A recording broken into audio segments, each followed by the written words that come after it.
Righty. Doing his little side eye there to see what's happening on my screen. Good morning, everybody. Can you hear me? How's my microphone? Hello, I'm your host, Chuck Whelan. I'm here with my producer, Charles Whelan, and welcome to another episode of Urfspace Live, the Saturday morning drawing show. Today I'm going to do some more drawings. I haven't decided what to draw yet, so send us a comment if you like. Let's have a look at what I did last week. Here we go. There we go. That's what we did last week. That came out quite good. That was a good subject. Something like that, I guess. What else have we got? Here's what I did the week before. Now I can do something like that. I've got some reference for that. Usually that's something what I could do, like a model with the background. That's usually quite good. Or a model with the monster, I suppose. Look, here's some things I did for Goodman Games this week. This is going to be a frontispiece for their new How to Write book. Last time I did a kind of William Shakespeare character. This time I did a sort of Jane Austen character. She's got a big pile of washing up behind her. She hasn't done the washing up. She's actually in modern times, as was Shakespeare, because he had a computer behind him. But she's thinking up her fantasy stories. I don't know if they're any good. This book will teach you how to write better ones. There we go. That was another character I did for that. I guess that's for a segment on villains. And this is from a scene in that, like a little module. Although I'm looking at it on the screen here, maybe I need to put some more washers on it or something. I'll think about that. All right, and then these were all part. This was a bit more complicated. This was like for a. Can I hold them up? This is for like a dungeon food web.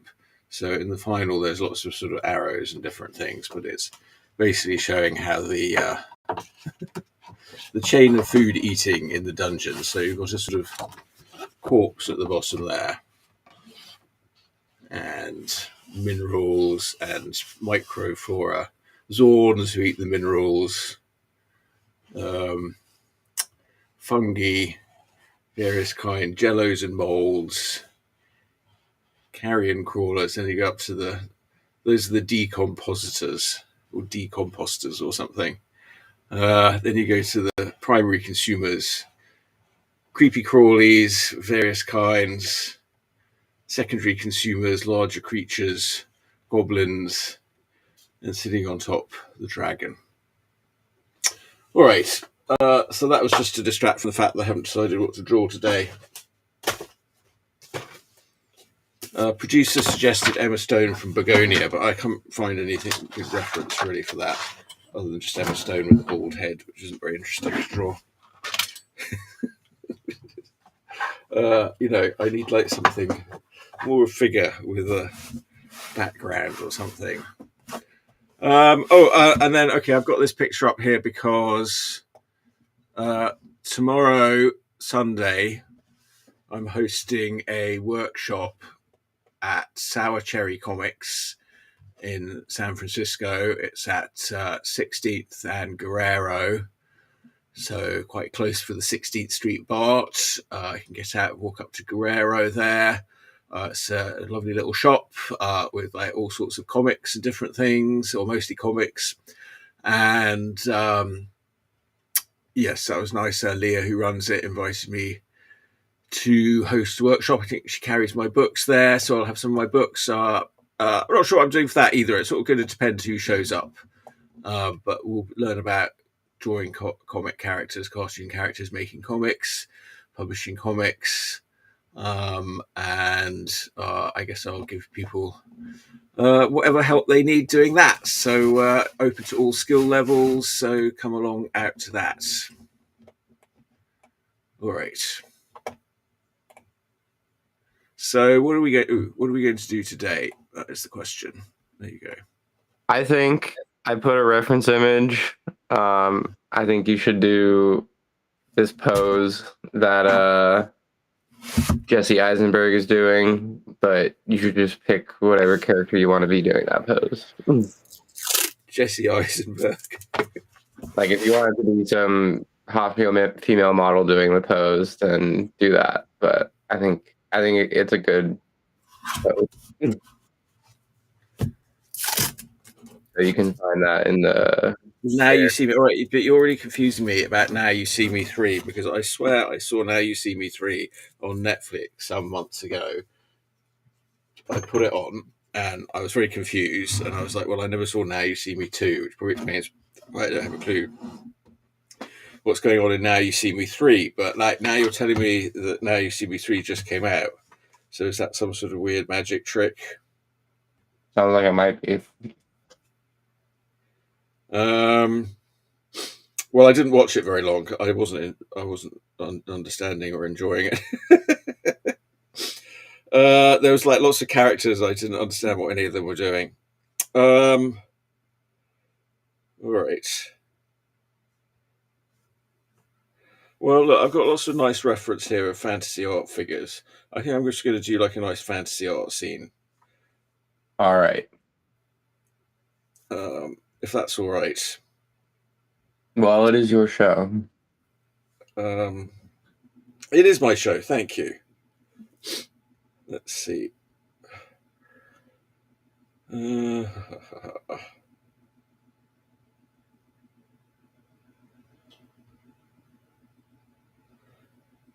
Thank you for reminding me of that. All right, I probably should prepare these things before, but the trouble is I do the show on Saturday night. So, I mean, I do the show on Saturday morning, and Friday night I'm usually doing stuff, so I don't really think about the show. Which is, that's why it's not a very professional show, I guess.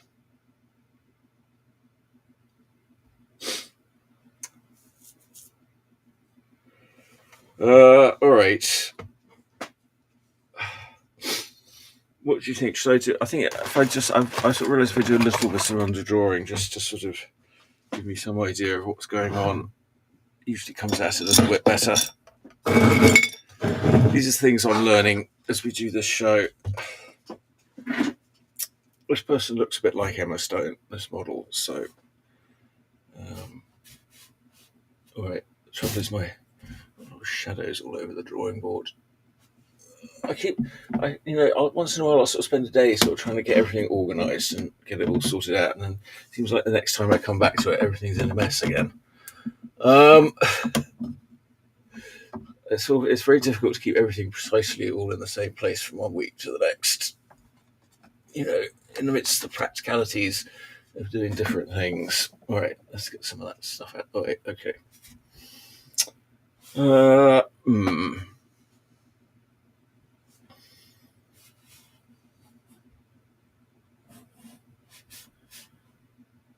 Well, maybe I'll do it on this side for a change.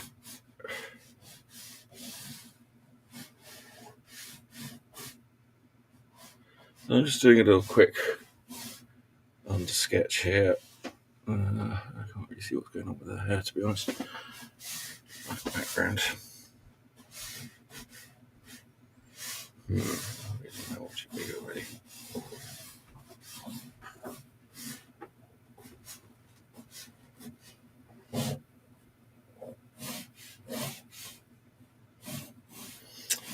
So, what else is going on then? So, yeah, okay, yeah. What is? I saw a trailer for Begonia. I was like, what is that all about? It seemed a bit confusing. Everything's getting very confusing these days. What did we watch? I must be getting old. I'm like old and confused. I can't even remember what I watched last night. We watched something good. Oh, we watched that Frankenstein. Oh, that was quite good. Wait, I should do that. She had like some crazy dresses on in that. Why don't I do that? No, you moved. Wait. All right, I'm just talking to myself. Well, I've I'm started. here. Oh, okay. Well, what about? I just remembered I saw Frankenstein last night. Yeah, you can do Frankenstein. She had some crazy Wait, dresses in that. All right, yeah, I'm changing tack. is that the one with? Mia Goth, who looks exactly like my friend in Basic Samantha. I didn't realize that came out. I guess it came Yeah, out in August. It came out in August, but now it's out on streaming. yeah, it's on Netflix. I guess Netflix paid some money for it. Yeah, this one's got a good cast. It was pretty good. I'd say it was way better than the Robert De Niro one they did, the Mary Shelley's Frankenstein. That was a bit dreary. Um, I'd give it a solid B plus. They have Charles Dance as Frankenstein's father. Yeah, he was good. He wasn't in it a lot. He was one of the high points for sure. And David Bradley, aka Walter Frey. Oh yeah, yeah, yeah. I think Guillermo del Toro quite likes him. Yeah, because he was also in. He was in Guillermo del Toro's vampire TV show that he did, which Oh, was all right. It was a bit weird. I did watch it. I think it only lasted one season, and it left it on a bit of a cliffhanger. No, I'm not finding any good references of her though.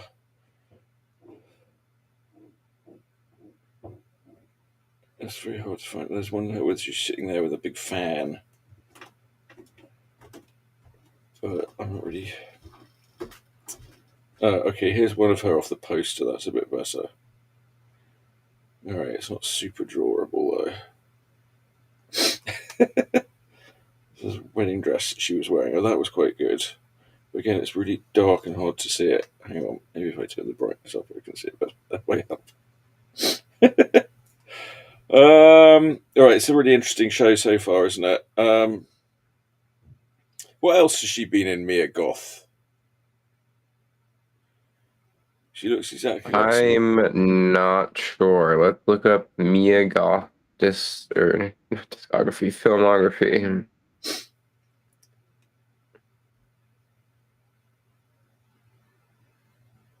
And that's where she was drawing insects in a green dress. All right. Come on. There's got to be a good pose somewhere.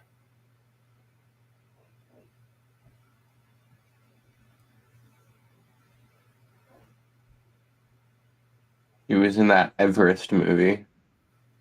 Everest? Yeah, What was that about? Mount Everest. Yeah, well, right. People trying to climb. She was trying to climb Mount Everest. Apparently, doesn't have a huge filmography. No, right. I mean, I guess she's young. I mean, wait, not really. Not really. I mean, kinda. She was born in 1993. So she's 23, 33. You would. Uh, she's 32.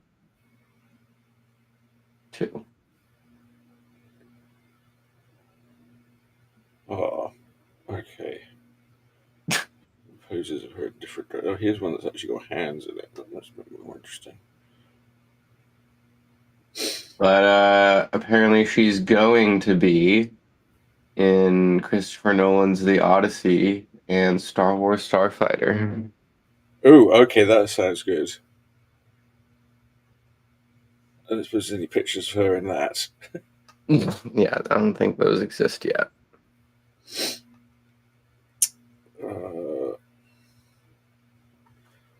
I don't think I'm going to get very far with this. I'm just going to go back to what I was doing. Oh, okay. I don't know. It's like, if I don't find a pose that really is going to work, then it's not going to come out good. That's what I've learned. It's hard to get the right pose. I don't know if this one's good either. We'll see. I don't really know who the model is. That's another problem. Usually helpful if I kind of have some idea of the model. But all right, I just got to get a little scale drawing in here, get this things in right, make sure it's all going to fit in the page and blah de blah. Not super exciting drawing.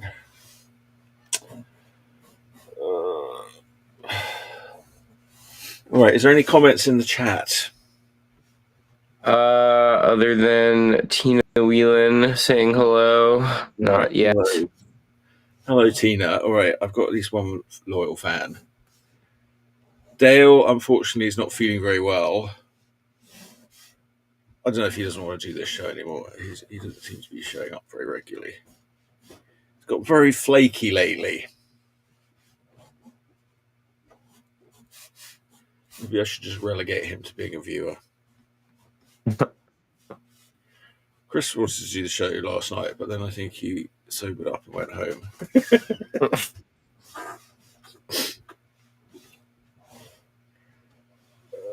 All right, yeah. So this workshop tomorrow, I don't know if anybody signed up for it, but you can sign up for it at eventbrite.com. Ooh. And I don't know, what should I teach at a workshop? You got any ideas? Well, isn't it about creating characters and shooting them into the multiverse? Yes, well, that's what I put on the poster because I couldn't think of what else to put on.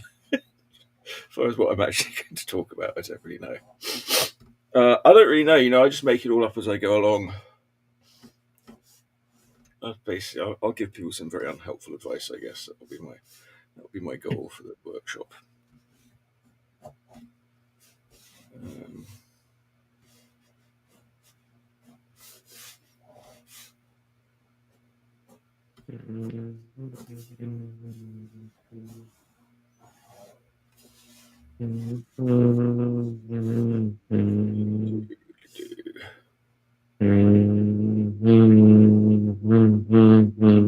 what is that noise you're making? It's very peculiar.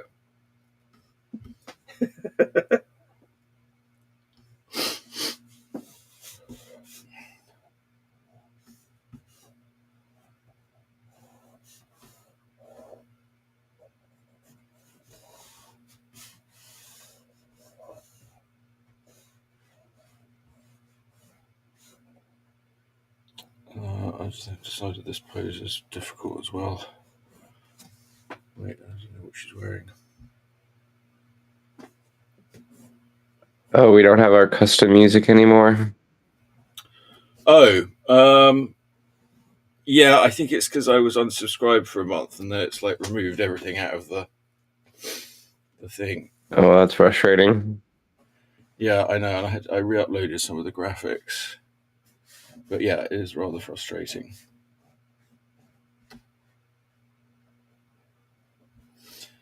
Especially because I got a new album out, so I should probably be uploading the music from that. But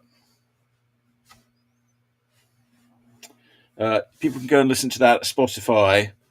If you go search Urfspace or the new album's called Urfspace Express, featuring music from Astro Kitty and the Urfspace 5, our proprietary cartoon band,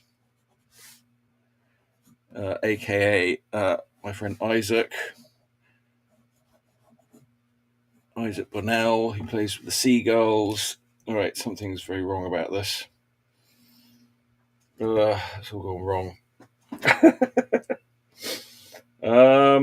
All of it has gone wrong. Yeah, this is the trouble with the pencil under drawing. Everything like next. So if you do the pencil drawing and it's all wrong, then you want to rub it out and get it right, and then go all off the point then. And if I'm not doing that, then why bother even doing the pencil under drawing? I think it just maybe.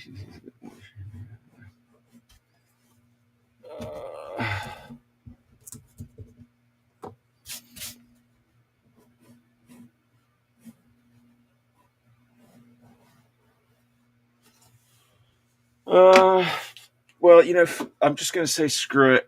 I'm just going to get my pen out and start drawing. That's probably the best way. But also, I think I didn't. Yeah, this is the trouble. You need to have a good pose. Right, where are we starting? Okay, I think we're starting here.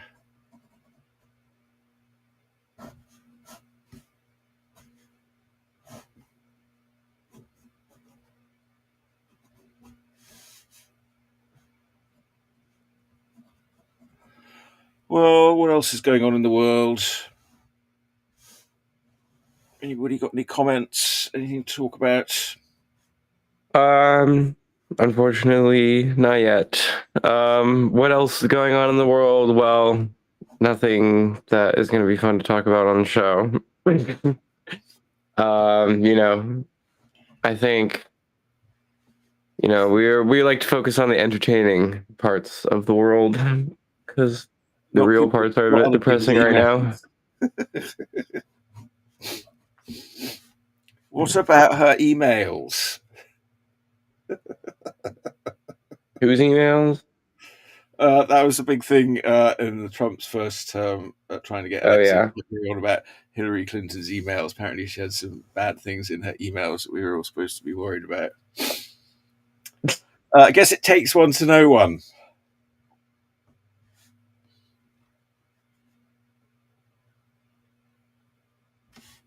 Apparently.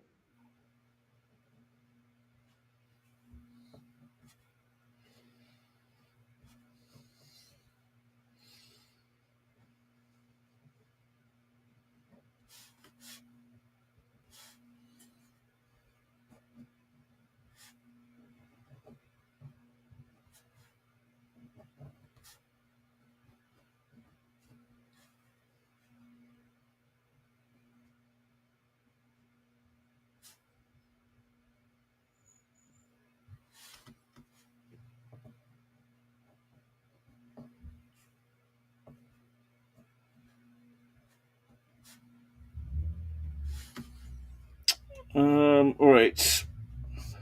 Any other movies coming out? Super Mario Brothers Galaxy you mentioned. Yep. Yeah, I probably won't be rushing out to see that. I didn't see the other one. Yeah, me neither, but I think maybe I will see the other one. I saw it's on Netflix, or at least it was at one point. Some people I heard said it was good.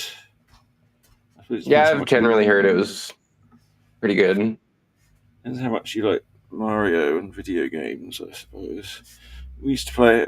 I used to play Super Mario Galaxy. Do you remember that? And then Oh yeah. you didn't really ever want to play. You were happy to let me do it, but then at some point, then you wanted to do it. But we beat it, didn't we? It was quite good. You could Mm-hmm. you could have a sort of assistant, like so one person could play it, and the other person sort of could swipe up Well, yeah, things. I think. Well, yeah, you collect the little star bits or whatever. Yeah.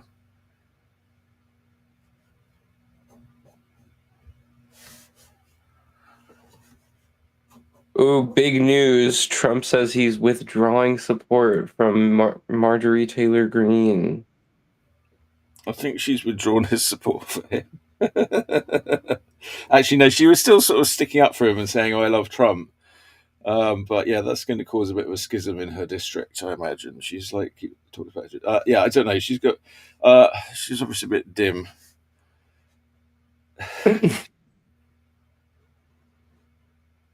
What makes you say that?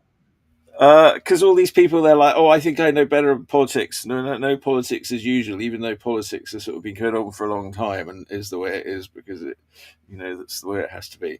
But they will say, "Oh, we're going to come and do politics differently." Well, either that's because they're knowingly being corrupting psychopaths, or B because they're dim. So Him. I'm putting her into the dim category. I was watching this podcast the other day or listening to it, and there's this British guy talking about how in Britain thick means to be like stupid, Yeah. but here it usually means to have like a big booty or something like that. um Well, and yeah, okay, that's the more recent meat usage. That kind of thick. yes. Uh, yeah, no, definitely in England, you're a bit thick. You're a bit stupid. Yeah. But yeah, he was talking about how, you could any people from England could get confused. It's like, oh, I've been hooking up with this really thick girl. Like, oh my God, she's criminally thick. It's like, oh, is that like legal? Because I think you're talking about some like mental mentally insane person or something like Yeah, that. criminally thick. Yeah.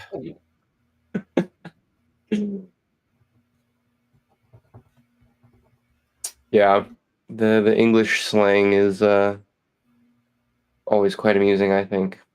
So that's not an American usage to say someone's thick. No, definitely not. To say that they're stupid, I don't think that's ever been a thing. No, no, it explains why everyone in this country's so thick. Yeah. uh, I mean, I hate to say it, but you all voted for Donald Trump. Hey, not all of us. I know, Only I know, only like 77 40. million. Yeah, yeah, which is not a very high percentage, really, when it gets down to it. But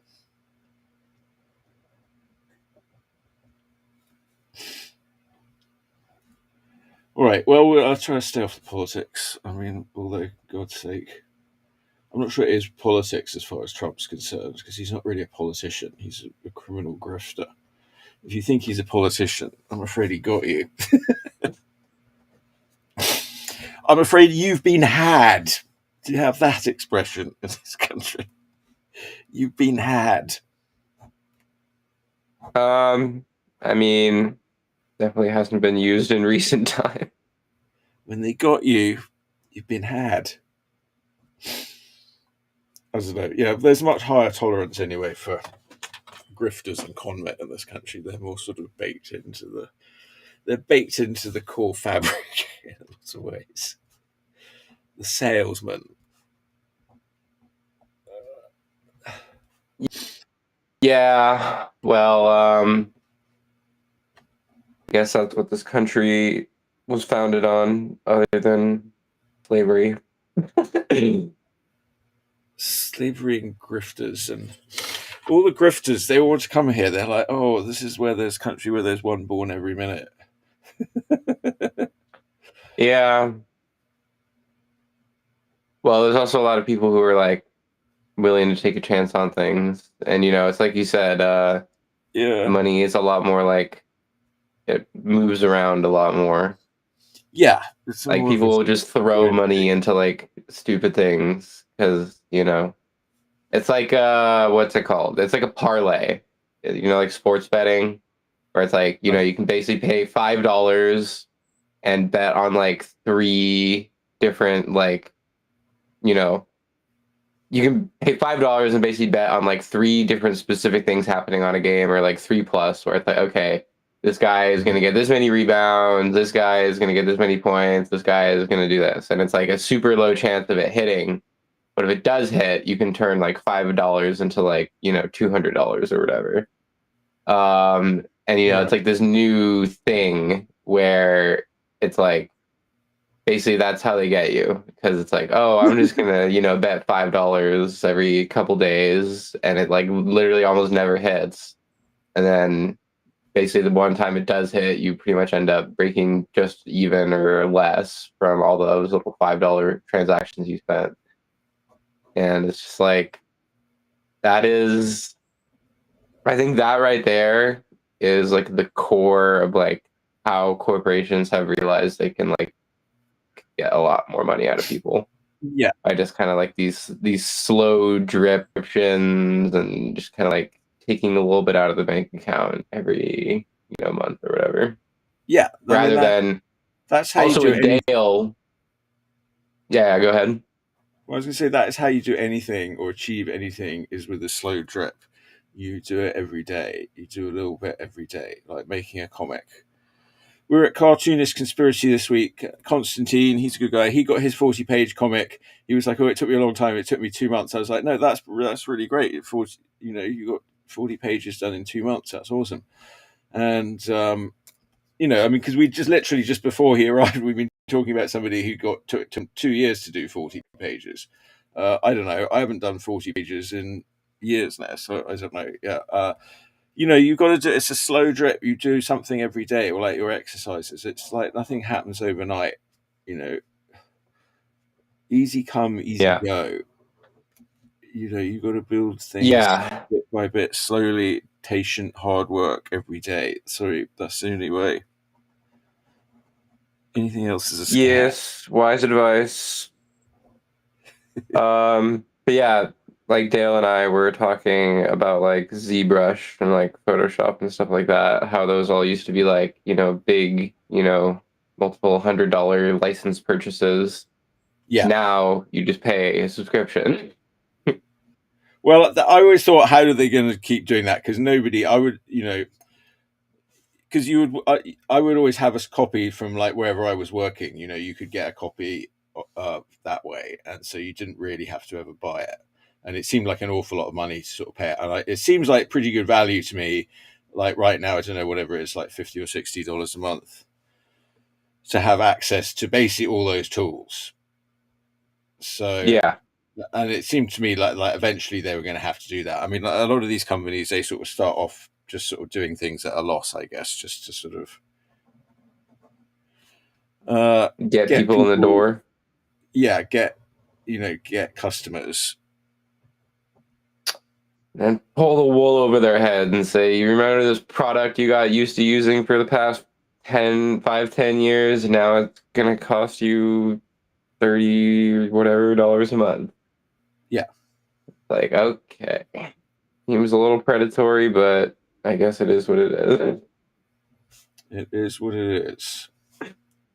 Well, it's sort of, yeah, it is that. I mean, it's called like a loss leader is the business term. Well, that's not a loss leader. A loss leader would be, we've been talking about this with Matthew at the store. Like, a loss leader would be like some kind of Magic the Gathering event where it's like, actually make money off people coming in the store. And, you might Yeah, actually lose money on like running the event, but they'll come in and then buy stuff. Or a loss leader is like Walmart, where you have something that is like so ridiculously low price compared to everything else, but because it is the lowest price, it gets bought a lot. So even though you have a very small profit margin, people buy so much of it that you still make a good profit. um, yeah, so right, yeah, correct. that's loss leader where it's like, okay, we're gonna make our product insanely cheap for like, years and years and make people need to, or not need to, but like, make all these people build their careers around it and then, be like, okay, now we're gonna make the big bucks. Like that's some high level like capitalism like engineering. But that's sort of how it works, though. I mean, there's always like a sort of free alternative. I mean, there's always like the GIMP, which you could use instead of Photoshop. I never really used it. I was like, well, because I had access to Photoshop, but a lot of And cartoon. I think a lot of people are theorizing right now with Adobe, especially, is that the real reason they're switching to subscription is because they need all of that consistent money flow to like maintain all these like AI powered systems they're running these days. Because those are extremely expensive. Like this is a big thing that's coming out recently about AI. Is like apparently they're all working at like an insane loss. Like Yeah, they are yeah, yeah. not. That's what I'm saying. Is like, yeah, I've been saying that. I mean, how are they getting away with charging so little for some of this stuff? Yeah. Especially given the sort of environmental costs and all that seems to be involved. Yeah, like it's definitely a thing that's being talked about where it's like, if we don't blow this up to where, we can charge a bunch of money for it, then it's going to be a problem for those companies. So we'll see how that goes. Um,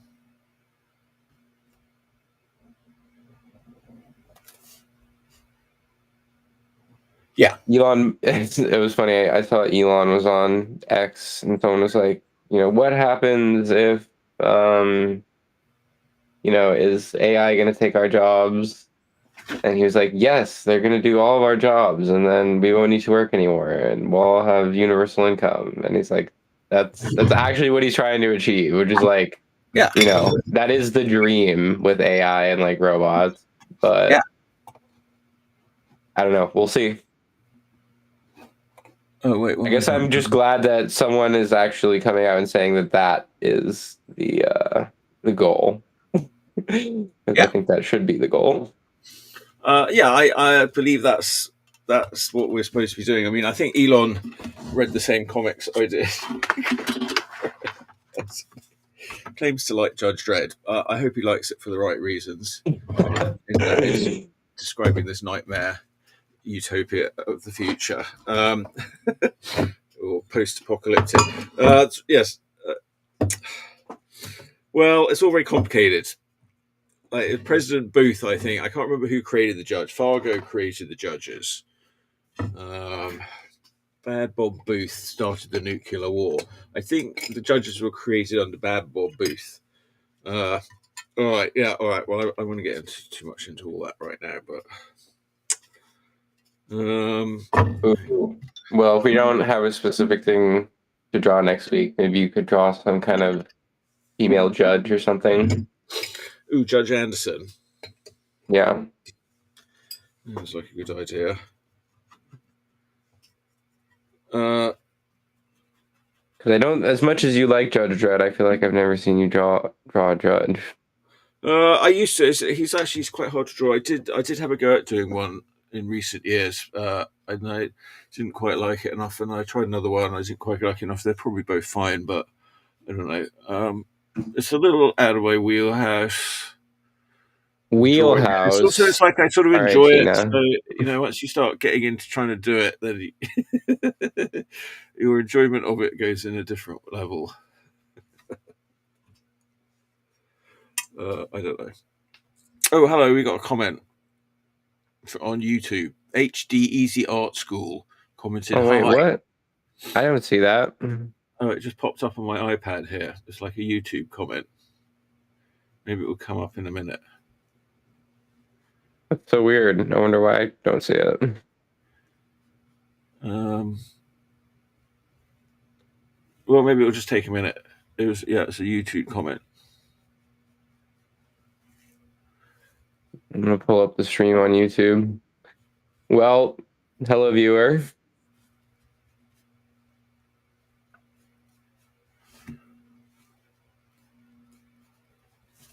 They're either a viewer or a scammer. Are you a viewer or a scammer? Most of my views come from scammers.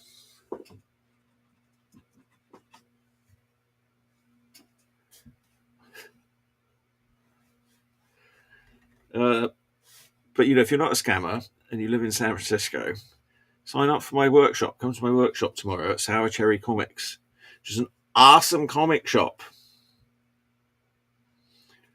run by an awesome person.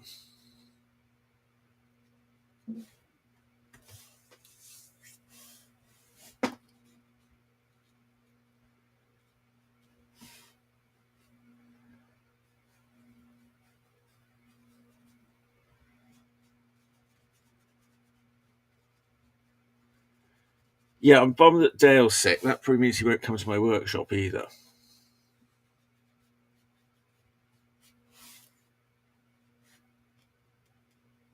Isn't that his whole job? Just being at your events. So there's at least one person.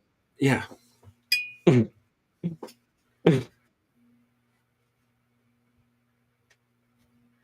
be at least watching the show. He's too busy posting Trump email memes on Facebook.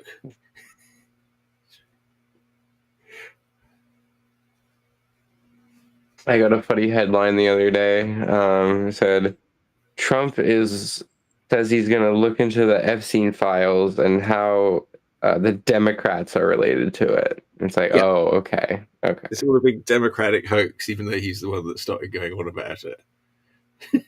Well, no, yeah. First it was a hoax. No, first it wasn't real. Then it was a hoax.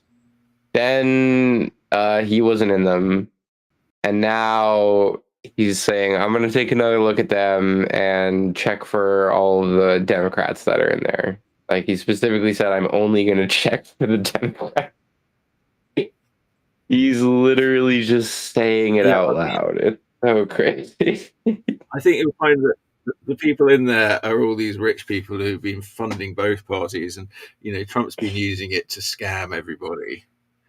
To grift everybody. What's the word I'm looking? Blackmail. Sorry, blackmail everybody. I mean, that's the trouble. That's what it really is. It's like Well, the real big conspiracy is that Epstein or basically the Israeli government planted stuff in the Epstein house and then got blackmail on all these rich politicians and stuff like that. And then that's why our government is so oh, let's just send millions of Israel and support them. Well, Robert Maxwell did get a state funeral in Israel. Yeah, so that's the big conspiracy. I don't really know if I believe that one, but who knows? It'll be very interesting what history says after a few decades. Yeah, well, I don't know. Some of these things never get solved. Yeah. Chris is sending me memos. He should know I'm doing a show, but I guess he forgot. You could just text him and say, "Come on the show." Yeah. Can we send him a show link? Can we? I've never done that. Well, you can copy the link. Well, doesn't that just give him copy in? Yeah, there's. Invite a If you go to guest. sources, you do copy invite link. So can you send that to him? Yeah, I can do, but wait, I have to. Or just at least tell him that I'm gonna send it to him.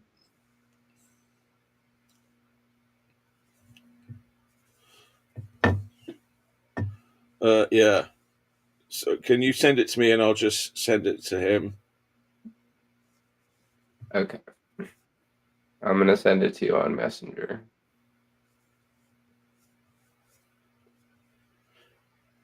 Can you send it to me in a text? No, because it's from my computer. Oh, okay.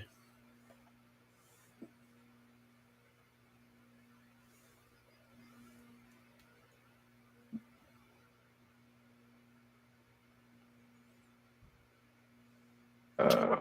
Okay.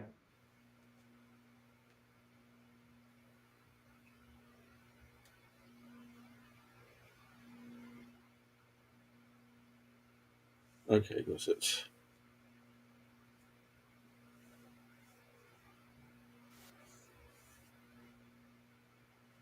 How do I copy it? There we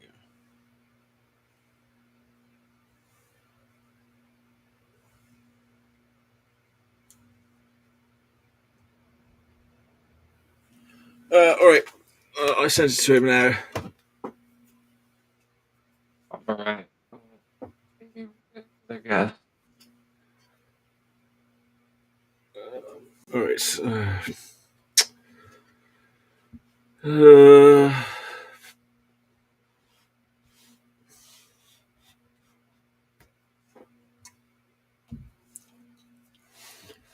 super happy with how this is coming out so far, but maybe it'll get better.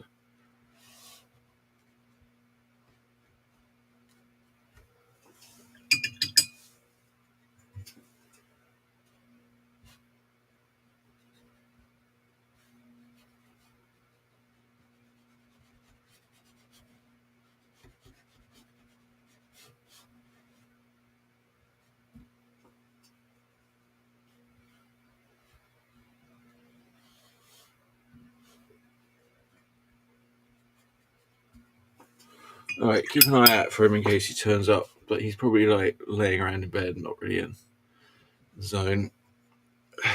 Well, he could join in audio only mode. Yeah.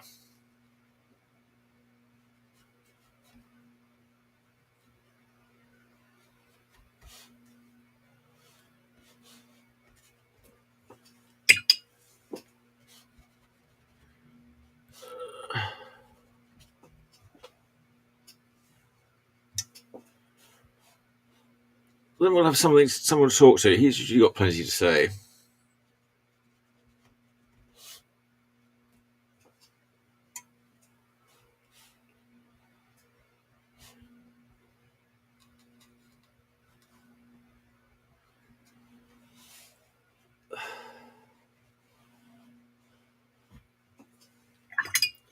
Yeah, but people don't really seem to like this idea of like people not having to work and robots, and they get all very upset and talk about like workers' dignity and we all need to have things to do.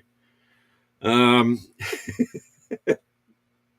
I don't know. I think that just shows like if you needed a job to like have something to do, like there are so many things you can do that aren't a job. well, the trouble is, the only person with any money is going to be the guy owning the robot factory. That's all I know.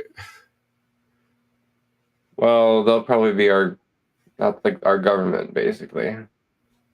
The nationalised robot factory. Well, it's always just going to be like, all right, what is the source of power or influence? Whoever controls the robot, that's going to be who's at the top. Like, in a capitalist society, that influence is kind of split up between government and money.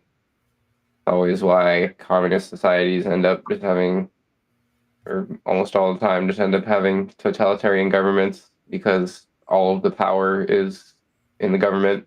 There's no spending power. Yeah, Um, very easily corrupted. so in a world where the robots are doing all the work, that kind of makes sense that the people who control the robots would be at the top of whatever power structure that Aren't the is. robots going to be on the power there? They're going to be smarter than us in 6 years or 5.5 years now, I think. Um, Well, uh, given that was a little while ago since I read that. well, it'll just be up to them if they want to say they don't want to be controlled by humans anymore.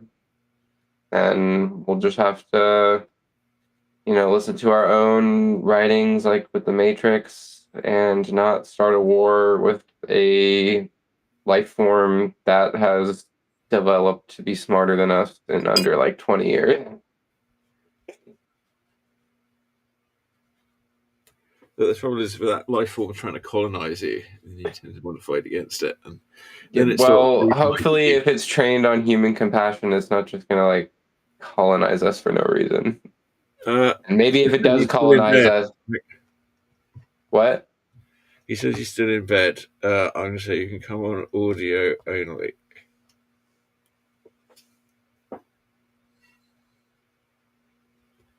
And hopefully, if they do colonize us, it's because they think they can run the world better than we can, and I would probably agree. I'm all for the AI overlords. Definitely better than our current overlords. Okay. Yeah. Not hard. Yeah.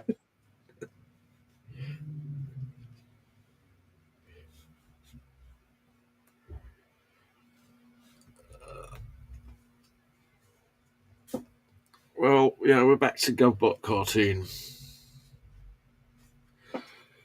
It will govern by algorithm. Everyone will be much happier. 98% probability. But somehow that extra 2% is kind of worrying for some reason.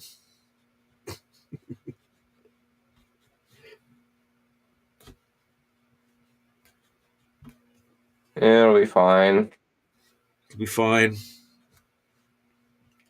Better than the uncalculable, um, possibilities of the current administration. Oh my God.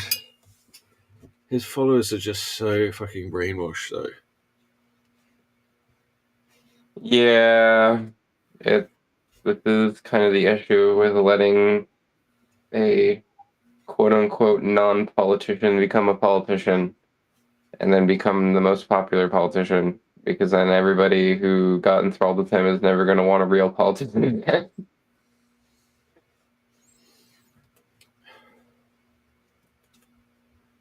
Well, I mean, it's also just a thing that like nobody with any sense wants to go into bloody politics anyway. Everybody hates you, ridicules you, no matter what you do. So we kind of got what we deserved, I think.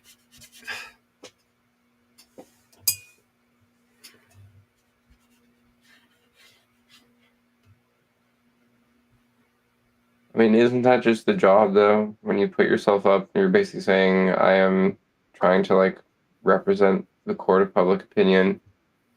And, some people are going to like you, some people are not going to like you. Like, that's basically the whole job of being a politician is, you're trying to get people to like you and support you and endorse you. And, any type of profession where that's the case, you're also going to make people not like you. Same with Yeah. like entertainment or, comedians and stuff like that. Most people want to be liked. Yeah, but most people, it's not their Yeah, job to be liked.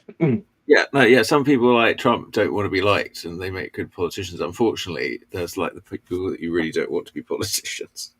But also, unfortunately, being a politician also requires that people like you. So somehow Trump's able to pull off the trick of being absolutely obnoxious, and yet people still like him. Absolutely Yes. obnoxious on every level. I mean, I just don't understand the people that like him. I mean, what is wrong with you? I mean, what is wrong with you? Is this country so far gone in just being obnoxious? But it has always been, though. I mean, there's always been like a large quantity of very obnoxious people here, and they're like, "We're real Americans." Same in Well, Britain. I'm not that it's any different in Britain. I think it's hopefully it's the last dying breath. Like, I don't know, I was talking with my friend last night and it's like, you know, what are they gonna have in like 20 years when that entire generation is just under the ground? Like, it's just the last grab at like this conservative way of thinking. Is it? But I thought he got in because young people voted for him. I mean, there were a decent amount of young men, but it was half of young men and like basically no young women, I mean, which is these still all the ideas. minority. These ideas were all seeming to be sort of dead and buried when I was young, and so the fact that they're all come back again with such full force is very disturbing. Like I said, it's because it's like the last grab at, they know they saw that it was dying and they're doing everything they can to make it not die. Well, I think they I also think it's always inevitable. say, "Oh, democracy's this fragile thing that you have to sort of fight for and all that," and everyone's a bit like, "Oh, rubbish," you know. But I guess that sort of proves that it's true. Yeah, I mean, maybe we'll have to fight for our democracy. We'll see. I think we already have to. I mean, yeah, you should speak out against the fascistic things he does, I think. But up until he's trying to, you know, start a war to serve a third term for no reason, I don't think there's any need to get violent. He's going to do whatever he can.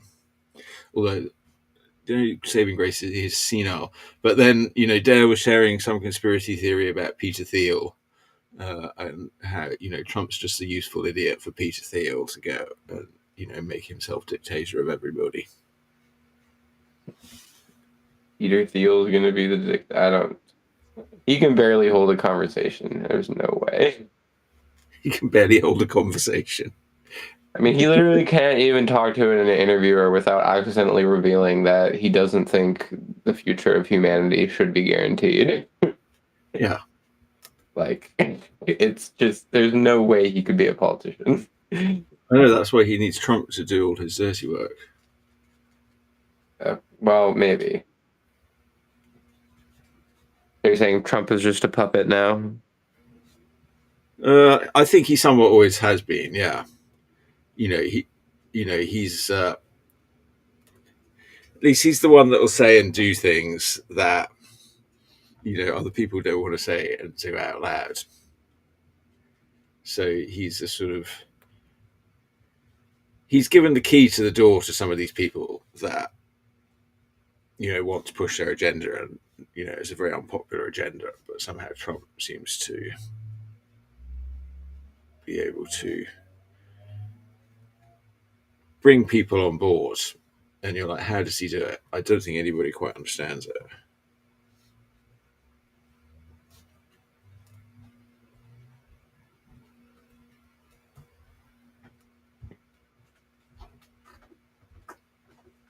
I'm not saying that he's super easy for them to manipulate, but I mean, he was basically completely broke when he got the job on The Apprentice. He's sort of been running around trying to avoid his creditors for years. I think he's probably still completely broke, but What do you think about the theory he's stolen a lot of that? money. What do you think about the theory that he ran for president because he knew that, uh, he was gonna basically be going to jail soon? Yeah, Yeah. I think that goes without saying. It's a sort of he's just got this fail upwards mentality. I think that is such a funny theory. Like, I would watch a movie. Like, I would watch a movie about like the beginning of Trump's presidency. Well, that's what. Have you watched the one, The Apprentice, that's out? No, That's more about is the that is origin. that the one with Sebastian Stan as Trump? Yes, I think so. Yeah, I haven't seen it. I'm like, but it's supposed to be good, and I think it's quite a lot about his sort of formative experiences with Roy Cohn, learning how to be an asshole. I'm so glad there's a movie like that out. I feel like there has to be a movie like that for every like politician that you just can't believe is a real person. Same with like Dick Cheney. Rest in piss. Yeah. I think it is extremely ironic that literally here, let me look up if this is a real thing.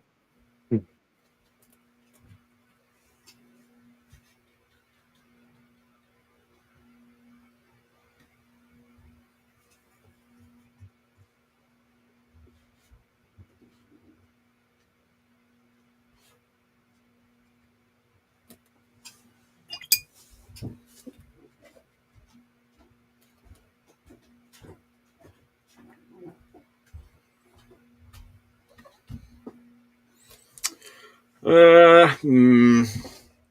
All right, Yeah. well, This is. there's basically a lot of people saying that it was very ironic that Dick Cheney died on the same day that a Muslim person became mayor of New York, first Muslim mayor of New York. All right, but Dick Cheney, at least he was against Trump. That's true. Well, yeah, yeah. I don't know. I feel like for Republican politicians, it was just like I feel like you put it pretty well, where they kind of lost every other way, so they're unfortunately their Yeah. party kind of just has to go to Trump, or else it's just dead in the water. Yeah. All right. Oh, this is helping. Yeah. All right. Now I need to find some sort of background.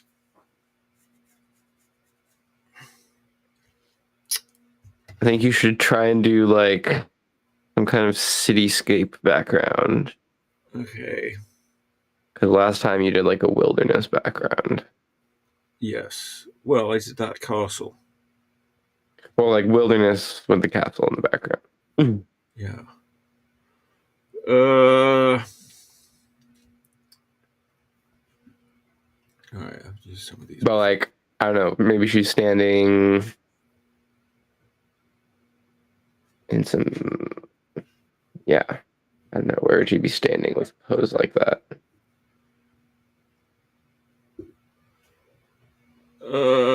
Well, let's see. Okay, I've got some nice reference here. I'll just find something that sort of works.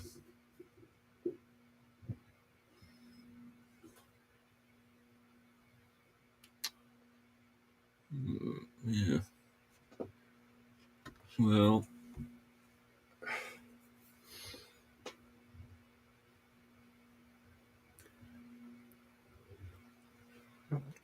Well.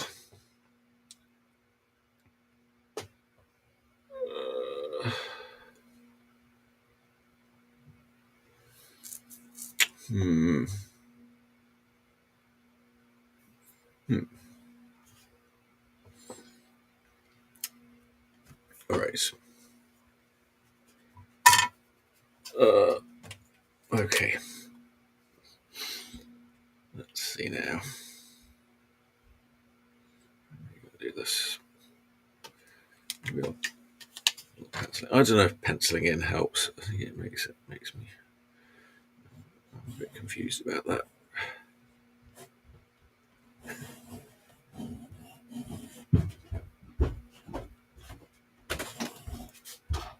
Something about upstairs. I guess Chris isn't coming. I haven't really heard anything more from him. I said he could come on audio only, but I think he's really just lounging in bed.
Hmm. Well, let's see how this goes.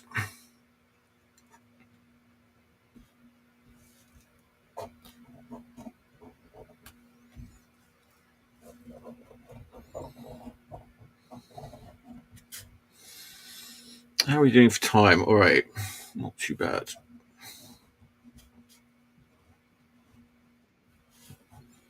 Ooh, heard a beep.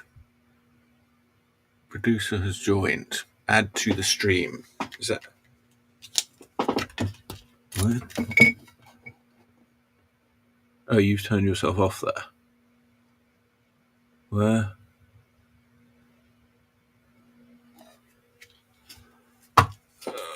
All right. Oh, it looks like we got some viewers. Hello, viewers. Send us your comments.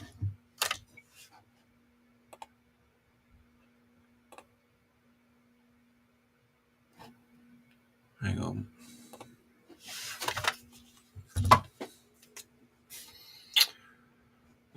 Yeah, well, today I'm just making it up as I go along. Doing a sort of fantasy art piece here. A figure in a landscape. Oh, I guess we've settled on a cityscape. What's happening?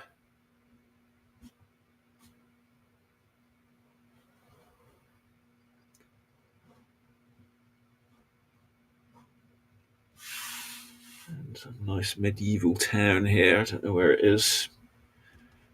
I'm guessing somewhere in Europe. Because they don't have that many medieval towns in the USA, I've noticed. Which is a shame. They should have more. Should have some more medieval towns here.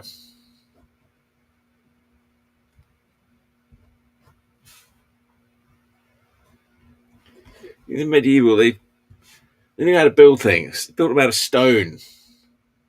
Built them to last. Not like our crummy modern towns. They're not going to last 5 minutes.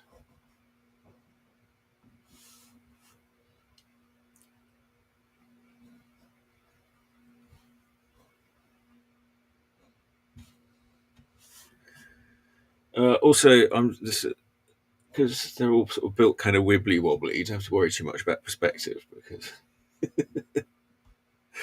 everything's slightly off.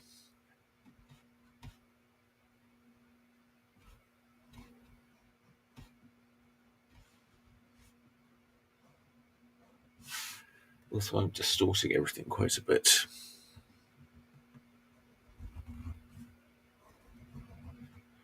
But I guess they didn't need to put like heavy iron bars on everything. You know, I guess that was just a fact of medieval life.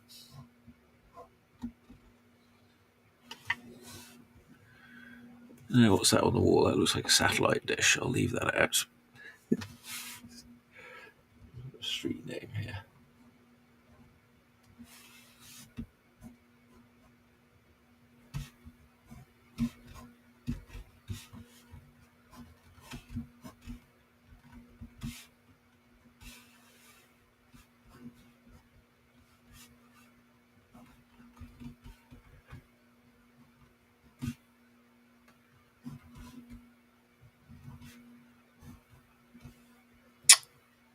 It's all gone very quiet.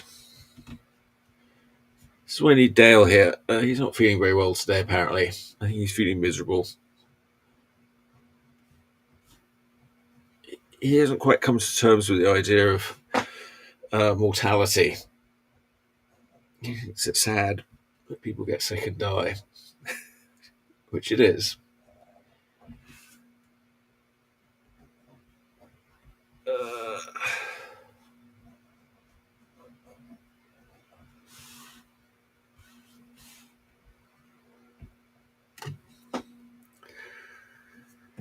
that's how it is. It's how the great cartoonist made us. The great cartoonist wanted to feel all these things.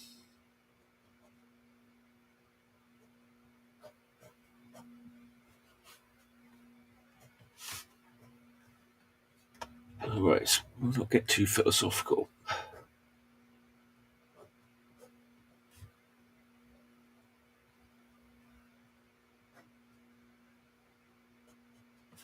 It's a bit hard sitting here on your own, drawing away, thinking about everybody being miserable everywhere for one reason or another.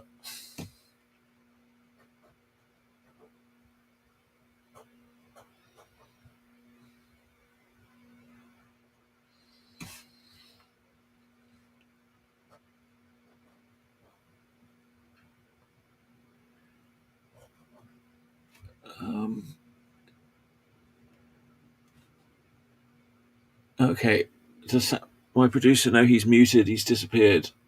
I wish he'd tell me when he was going away.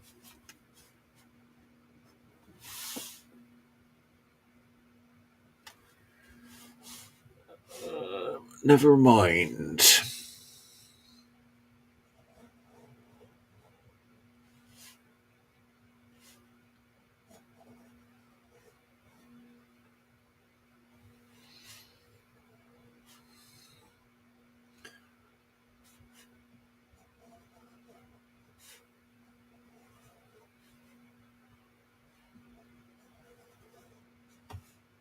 I think I chose to do kind of a difficult one today. I thought it was going to be simple. Sometimes the simple ones are actually more difficult.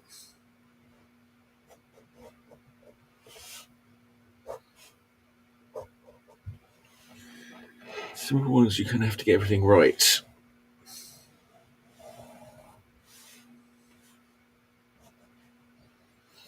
Difficult ones, the complexity sort of gives you a free pass in some ways. Does that make any sense?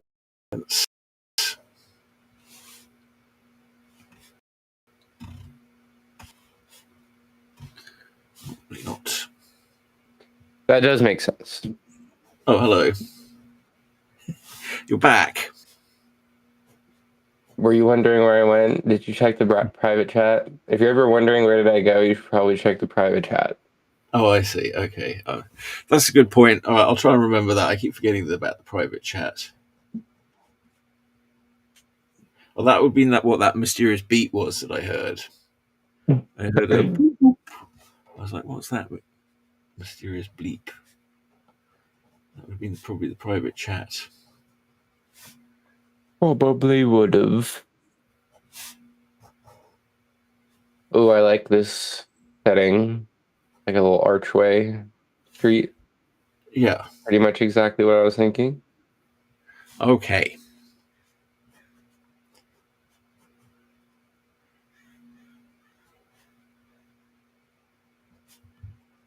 Uh,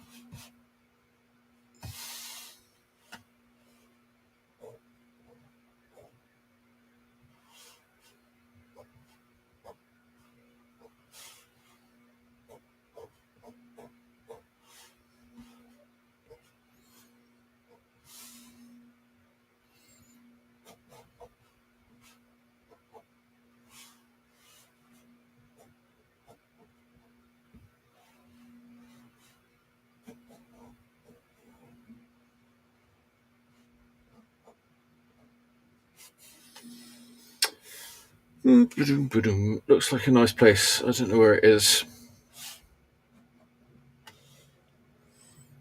Does It's it looking look like like a real picture or a drawing? no, it's a picture. Yeah. No, I don't like to draw from a drawing Hmm. because then you really are just copying something. I'm still copying a photograph, but if you're drawing from a drawing, I don't know. I mean, I suppose there's things to be learned from copying a drawing, but I think I understand the philosophy. Like it's already been drawn, but if you're doing it from real life, it hasn't been drawn yet. yeah. Well, like yeah, the artist has already made like various sort of decisions, so I mean, I guess it could be a good way to learn. I don't know. I've never really done it a lot of copying drawings. But I think you're past the learning stage. No, you're never past the learning stage.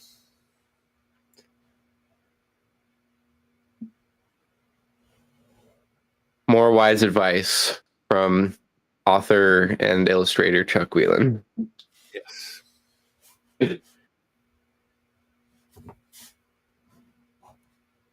Every Saturday, folks. Every single Saturday. Well, every single Saturday. Sometimes we take breaks. Yes. Yes. I don't know. Not every single Saturday. We're doing quite a big. I was looking at it though, and I was looking on YouTube, and it's like it didn't look like that long ago since we did last year's Fan Expo live from Fan Expo. But I counted it, and it had been about 40 episodes. So I was like, okay, I guess we're doing one a week. That's probably about right.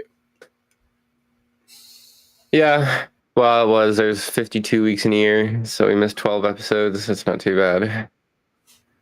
Yeah. Uh, I don't feel like we did miss that many though, so I'm a bit confused. We missed a couple this recently because of I was away and had shows. Yeah, I guess things. I guess they I add think it up. adds up over the year.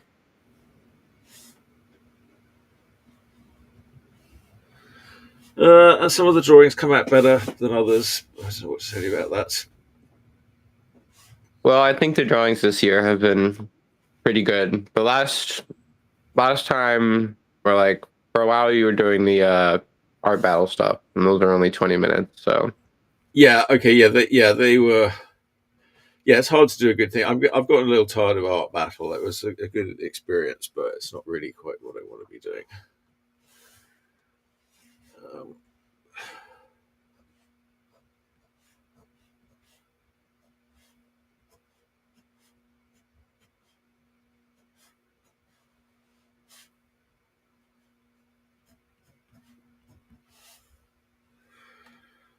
um,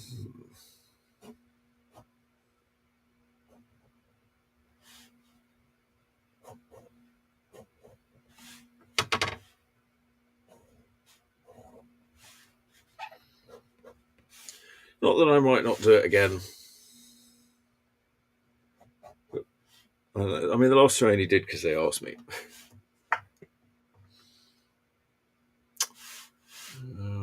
Well, at least they're asking for you. Yeah.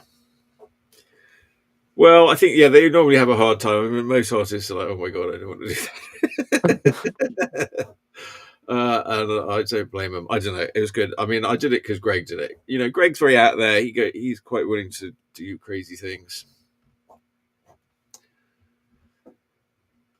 Um,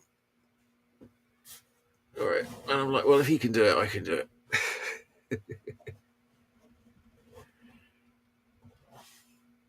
But yeah, well, I met Greg when I was out doing Doctor Sketches. We were drawing live. Right, I'm going to sort of decide where my vanishing point is at this point. Hang on. Yes, okay.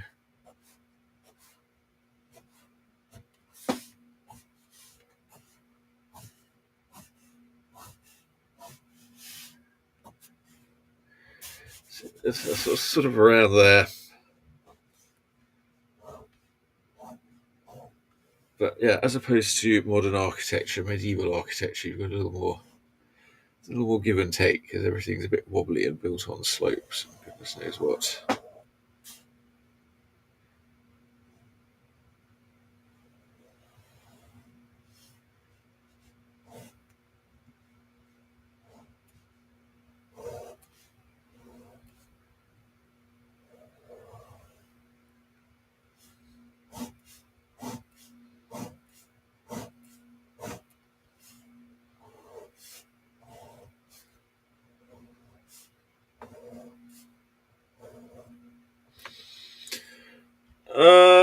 Alrighty. That'll do. Then I'll come in and start. Oh, okay. I should do some of these.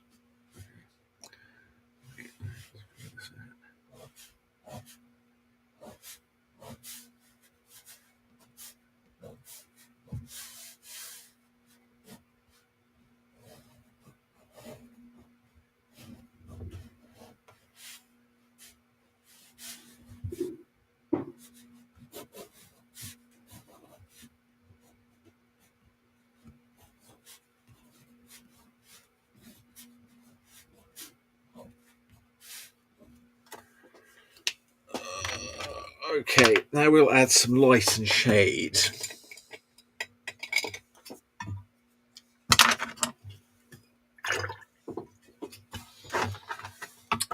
All right, this is the time of the morning where I wish I still drink coffee.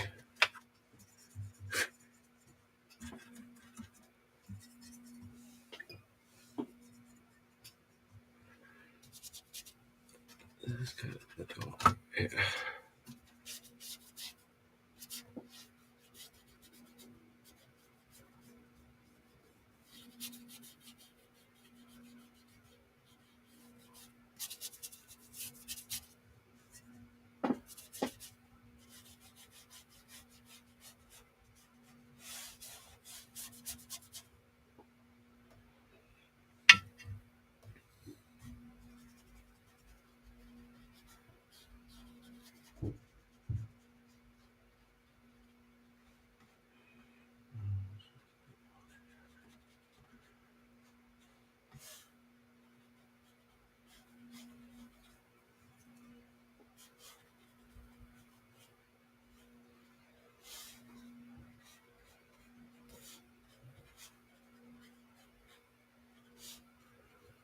All right, comments or questions?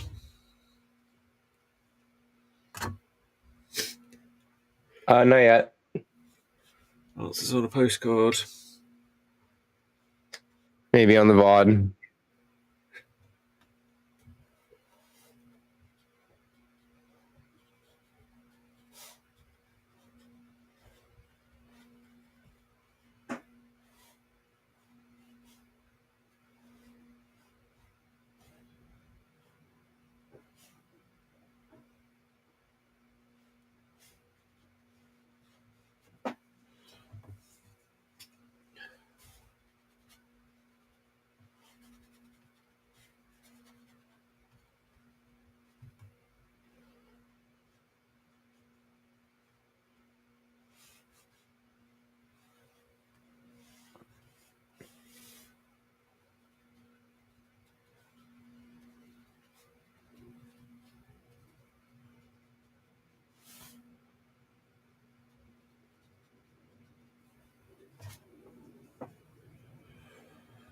I should have done that window a little taller, but alright.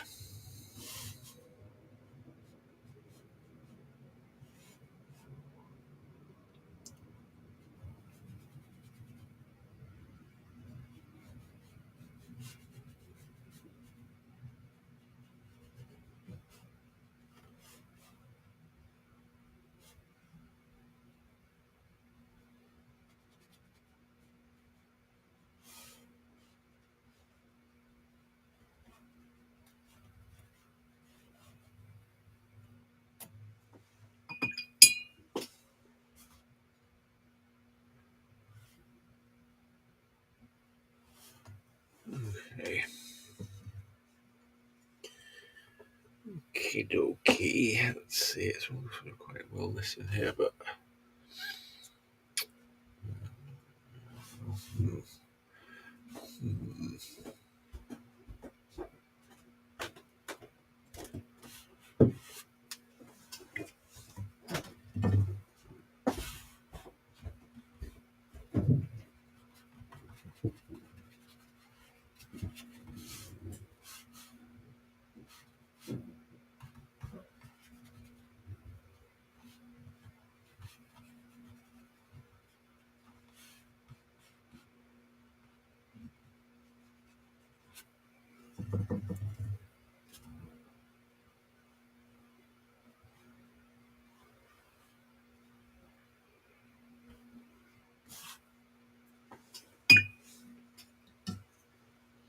Yeah, I didn't like Frankenstein as much as I liked uh, Crimson Peak. I think Crimson Peak was my favorite Guillermo del Toro, other than Pan's Labyrinth. Actually, I think I like Crimson Peak more though. Actually, I think that was my favorite of his now. Uh, Shape of Water was good. I like that too.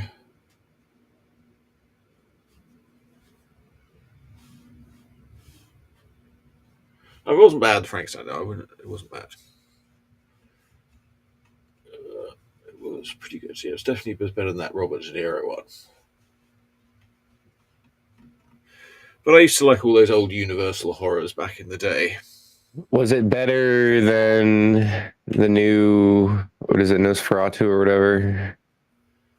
Oh, you know what? I did see it. I can't remember anything about Nosferatu now.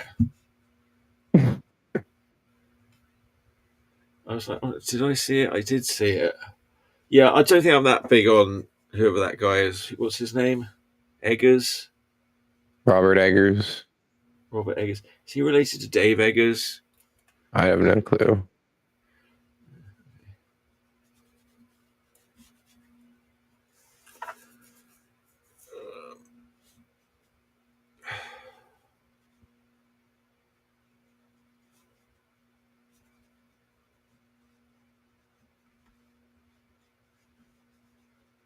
Yeah. Now, the street's got all these sort of whites. I don't know, it'd be good to do it more with a resist, like put on some white blobs and paint over them, or maybe I'll just put white blobs on top. Like cobblestones.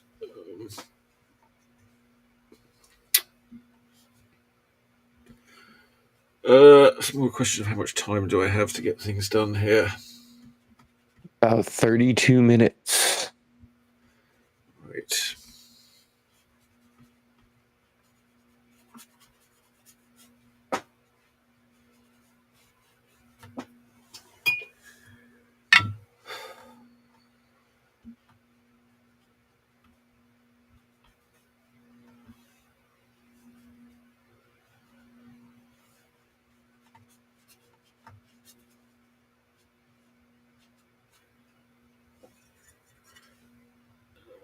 Sort of gets darker at the front. Right.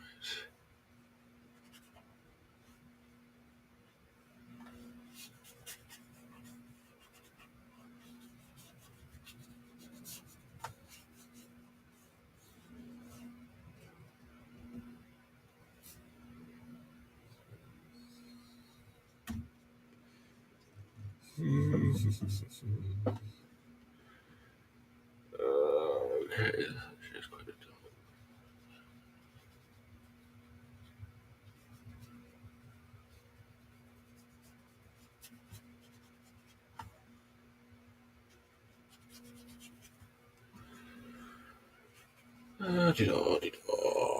La-di-da. Yeah, so watercolors generally you work sort of light to dark. You're supposed to leave the white white. You can put down a. If you've got a bit more time, you can put down a little more, a little like kind of white highlighty. What do you call it? Uh,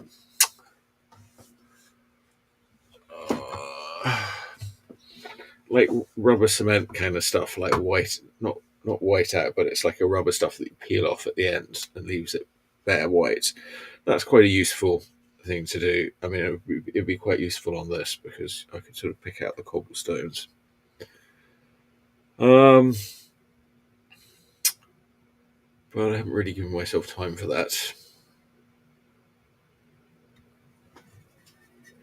because you've got to sort of let it dry and everything.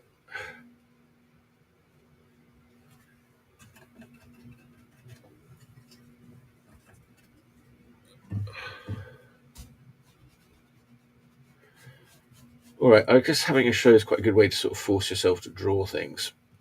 Force yourself to get out of bed on a Saturday morning. Uh, I don't know. What do you think? We've got a few people watching. That's nice. And then I think other people might watch it later.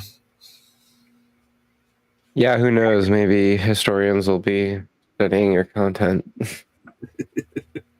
Yeah, the AIs will be looking at it and going, "Oh, this is interesting. You can actually learn how to draw."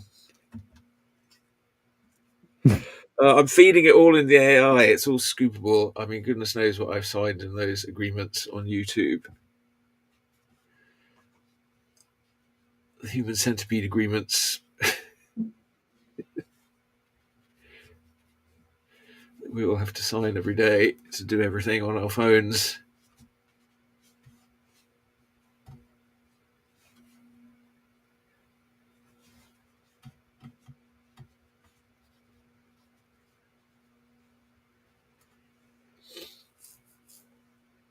All right. Now, the thing, okay, so she's in the foreground, so she actually needs to be the most contrasty thing. So I might have to sort of come into a little extra sort of contrasty because she's the things that's closest to you has the most contrast, like stark difference between black and white. So it has the blackest blacks and the whitest whites, and the strongest sort of difference between them.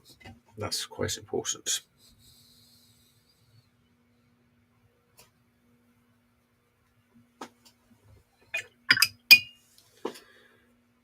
Let's see. I think I need a little more different brush. Try this one.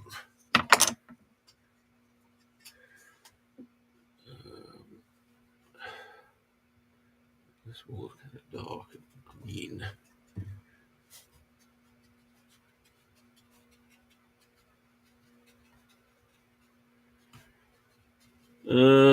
And then the other thing to remember, just in terms of sort of design and proportion, is this sort of idea of the cookie. In that, if you look at a chocolate chip cookies, the chocolate chips are not evenly spread out; they sort of clump together. And so you need to sort of keep that kind of general idea going all the time with everything.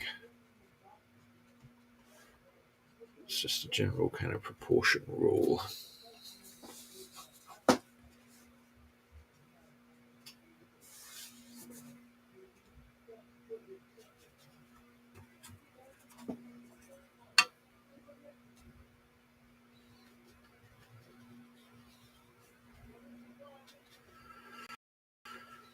I don't know what I'm going to talk about this bloody workshop on. Say, I don't know why I agreed to do it. Well, because she advised me to do it. I guess that's nice.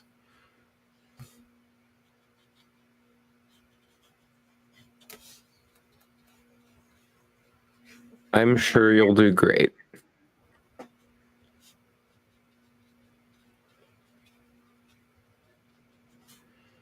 Well, she said a couple of people were signed up, so that's good. I don't think a lot. I think, yeah, I need more people to sign up for that.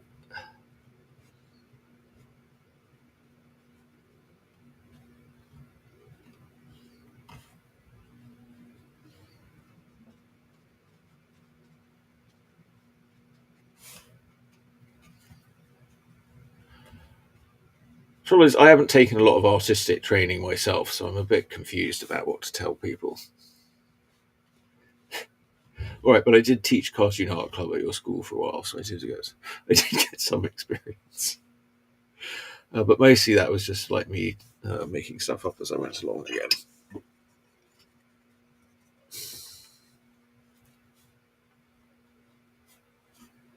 Okay, this needs to be a little nicer here.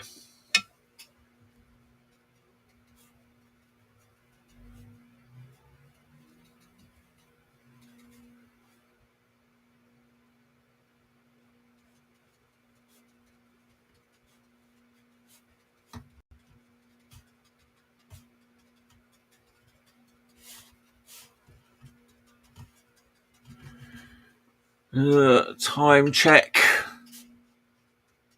25 minutes to go. How many? 5? 25. 25. All right.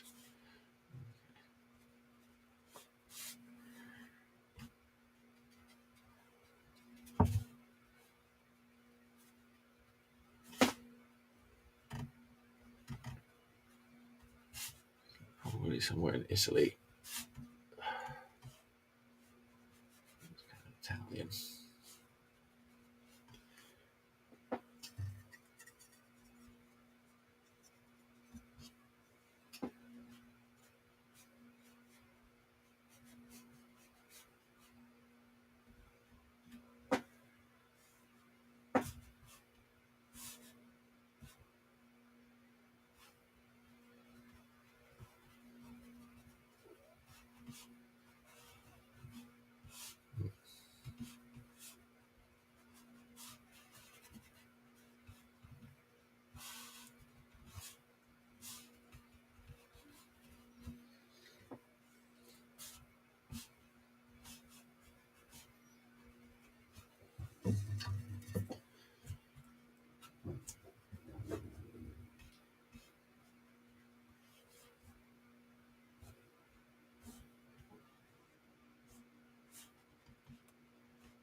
All right.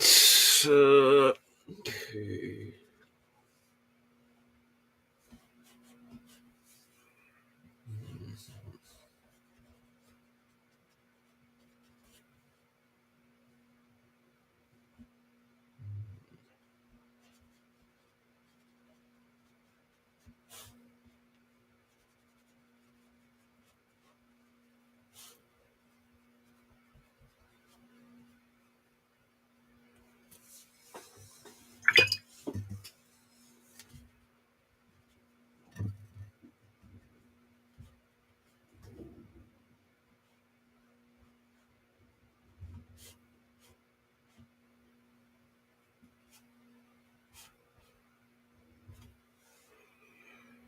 Okay, now I've got this sort of thing. Yeah, all right. So,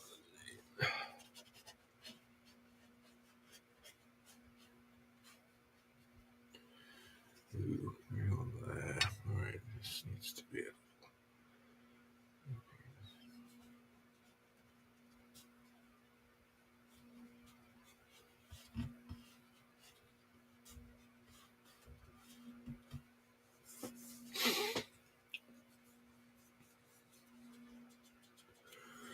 All right. The color brush again. Let's see now.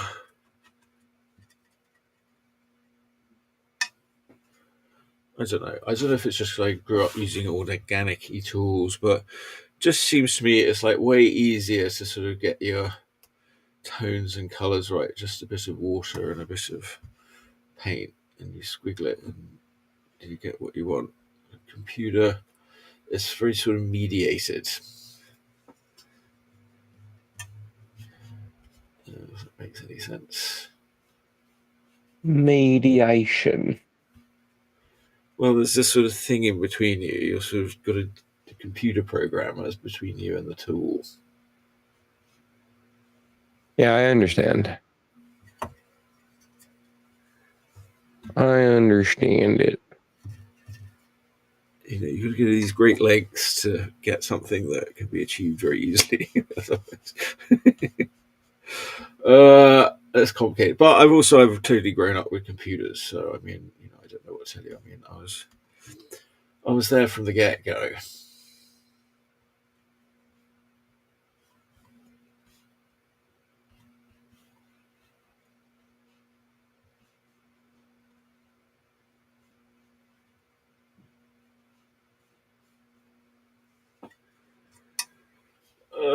That's one of my great regrets is in computer class. Like we had computer, I don't know, and I would go down to the break room. And I was writing this whole program, like it was like an adventure game. It was like sort of 3D. It was like Doom ahead of Doom, and I coded this whole thing. And you sort of go through and do that. And I don't know if I think I may have shown it to like one teacher one time or something, and then the whole thing got white. I went in one day and everything had been erased, and I did have a printout of it all, but the whole thing was sort of Mm-hmm. gone, and I lost it, and I was like, that really annoyed me.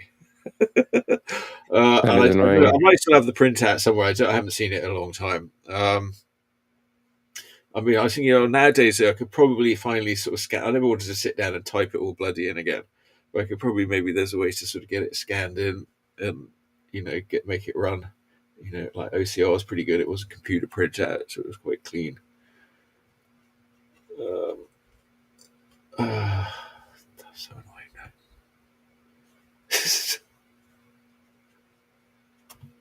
I mean, if I'd had that running, I could have gone and gotten a job making Doom or something.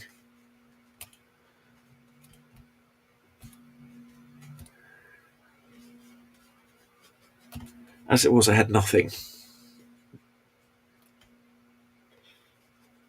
apart from a sheet of paper. Like it was quite a big sheaf of papers.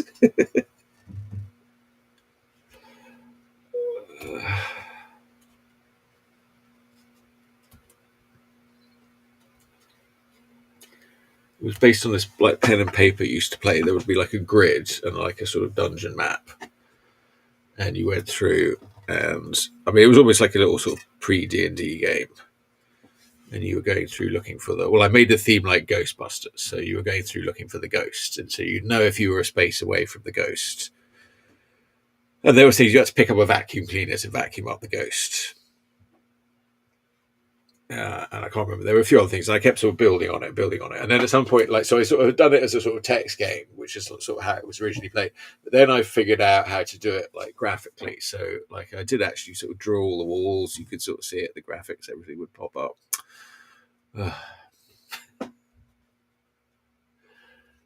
One day I'll find those bits of paper and I'll make it all happen again. Well, you could probably scan it into Chat GPT. Yeah, Pretty good exactly. at coding these days. Yeah, like OCR. Yeah, I mean, it's basically there. It was like written in BBC Basic. BB, what? British have their own coding language. Well, they had these computers, the BBC Micro computers, that were like around the same time, and they were kind of the best computers around at that time. Um, but it's the sort of same sort of time where then the ZX81 came out, and there'll be the Commodore and the first Apples. There was one Apple at the back, but it didn't do very much. Commodores were sort of quite good for sort of games. They became kind of popular. BBC, yeah, but BBC was more like a sort of for sort of teaching on, and you could write this basic code. Basically, it was basic. It was called BBC Basic.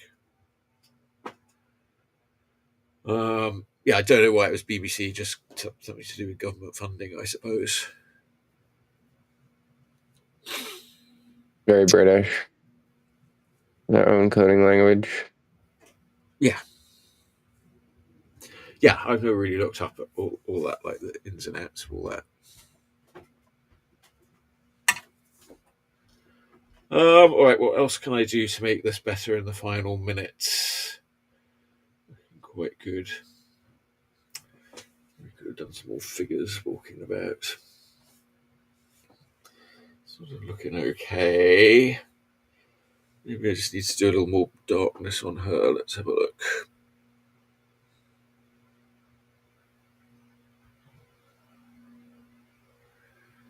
Where'd you go?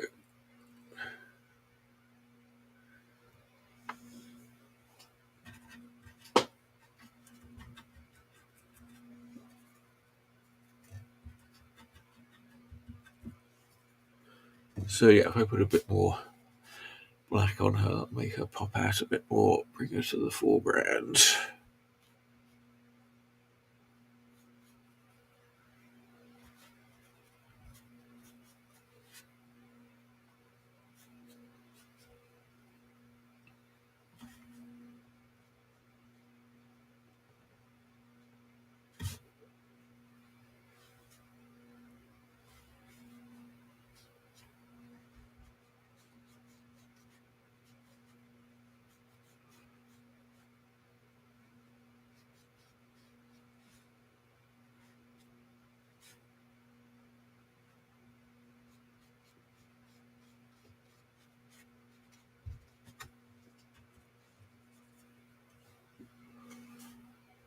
Oh,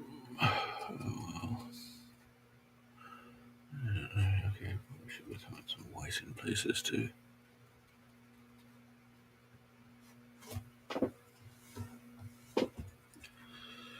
All right, this is where I start getting a bit tired. This is very intense because I'm like, it's an intense way of doing it because okay, I haven't done a lot of preparation. I'm sort of making it up as I'm going along. I'm sort of sitting here being filmed and watched. I feel kind of quite exhausted at the end of 2 hours.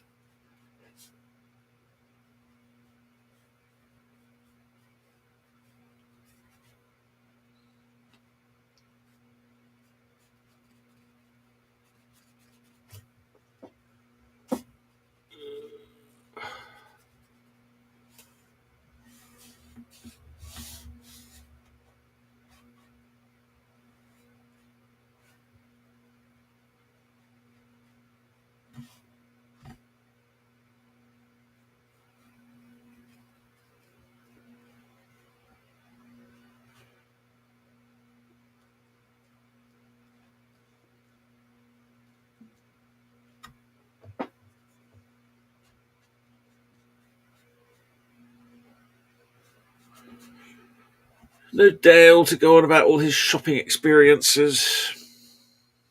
No retail roundup. I know. It's Whatever shall we do? So yeah, this is the sort of time where it's like it's nice to just sit back and let Dale just waffle on about his shopping experiences and the great cartoonist.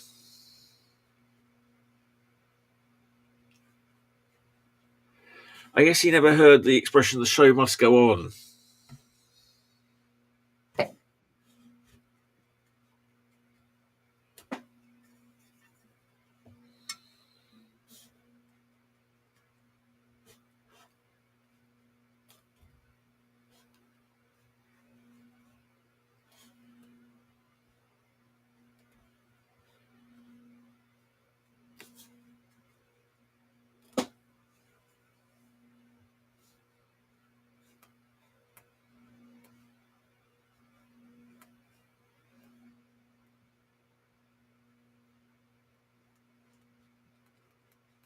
I mean, well, Dale will talk about how it's like, oh, it's a sport, but it is quite, it's quite exhausting. I mean, you're physically using your body.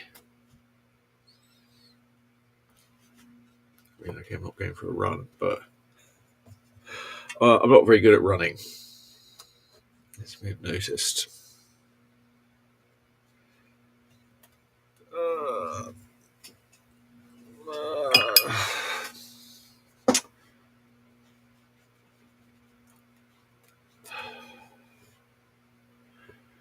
Uh, I don't know. Now I've got that song "Robert De Niro's Waiting" going around in my head. I don't know why.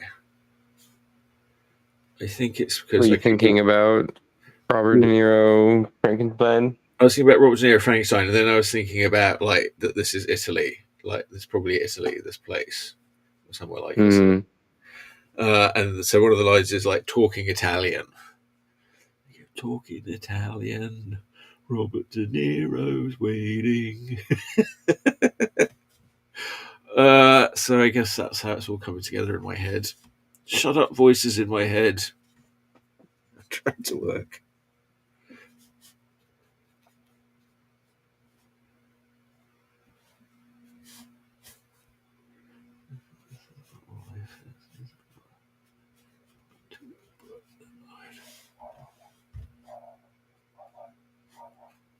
Robert De Niro's waiting, talking Italian.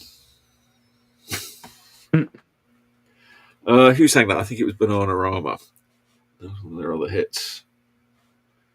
Bananarama. Yeah, as opposed to Bananarama.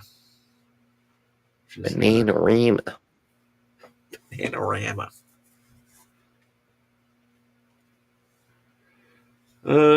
Okay.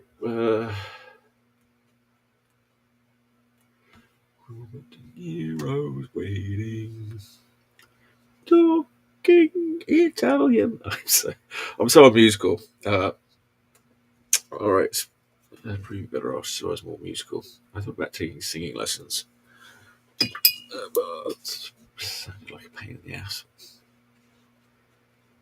All right. Okay.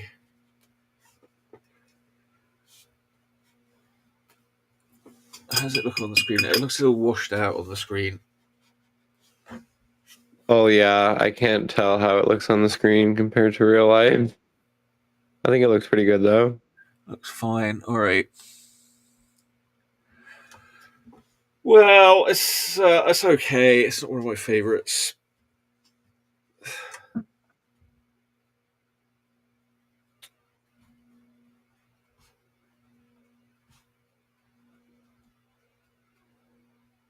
I'm very judgmental.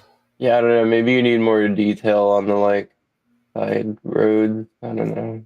Yeah, I mean, there's definitely I could spend a lot more time on that, but I don't really feel like it. I think I'm done. Fair enough. Fair enough.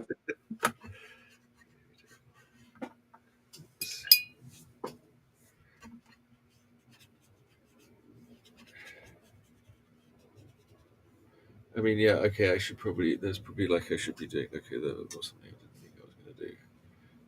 Some cobblestone here.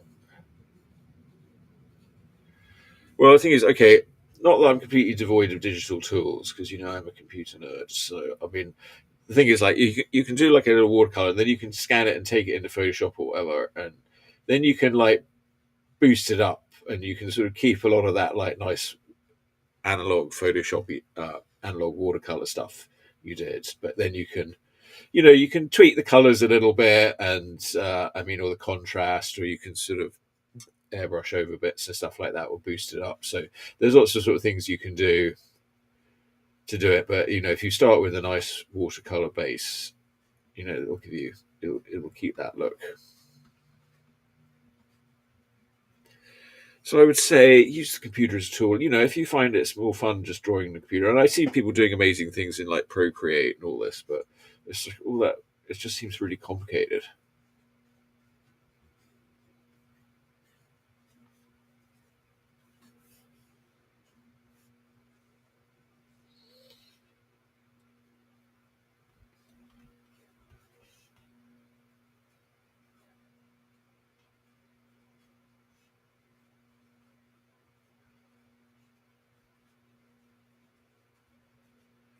I mean, I know Dale's very obsessed with his digital tools,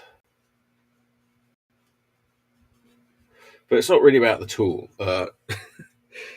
Despite what Dale has to say, a good artist will make something nice out of anything.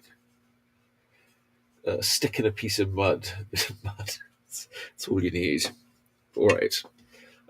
You want to use, like, if you want it to last, you probably need to make it with more archival tools. But I don't know, some of those mud brick houses. Isn't there literally a phrase that's like "Don't be a stick in the mud" or something? Stick it in the mud. Yeah, I don't really know what that means. That's an English phrase. Stick in the mud. Well, stick in the mud doesn't want to go anywhere or do anything, I think. Yeah, sounds about right. Nah. Computer says nah. Computer says no. Computer says I don't really feel like it. Yeah. Computer says terminate. Exterminate. Exterminate. Now, the way to do a good Dalek impression is you get an empty pint glass and do it into that, and then it sounds like a proper Dalek. Was young Charlie doing that often in pubs? When I was your age, that's how we used to have to entertain ourselves.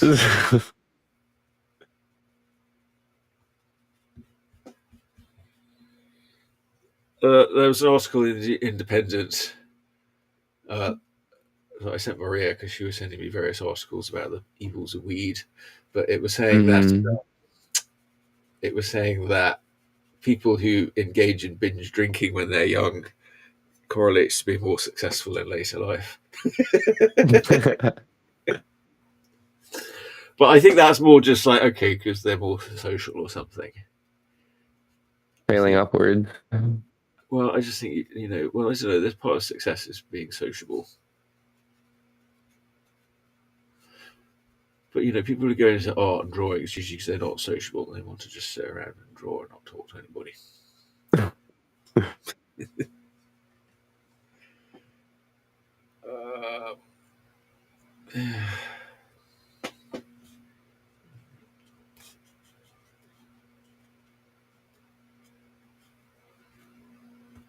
I think I need to move away from my reference a little bit.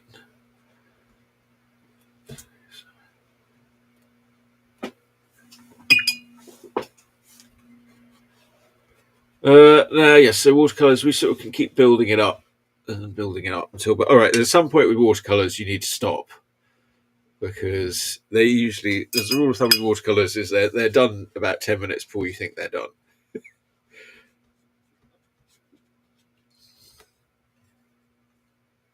Interesting. They're done 10 minutes before you think they're done. Yes. Like done drying? No, just done painting. Like you, okay. You sort of go too far and add stuff that didn't really need to be there. Oh, I see. But all right, I do feel like, but they're also it's a sort of building up thing. But you get the sort of best effects just sort of from the simple wash. So sometimes like adding more doesn't add more. It sort of detracts from what you had. But all right. I really feel like I got her face very well. Yeah, I'm definitely in the sort of dangerous phase now where I'm like, okay, it's looking all right. I could.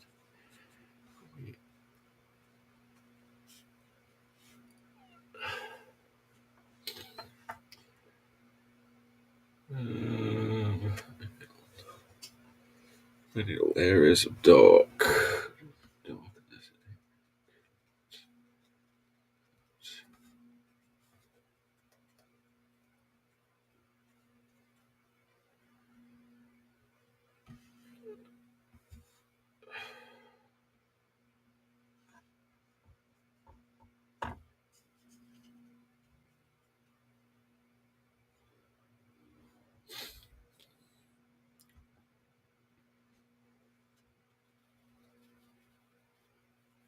2-minute warning. Okay, well, I think I'm feeling like I'm probably going to stop there. And I keep seeing little things. I might just do that. Just do this or just do that.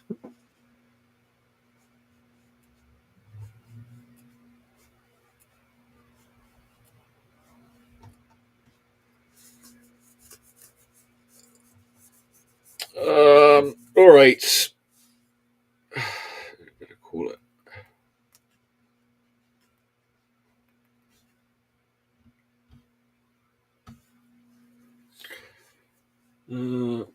Actually, let's do a little dot of white.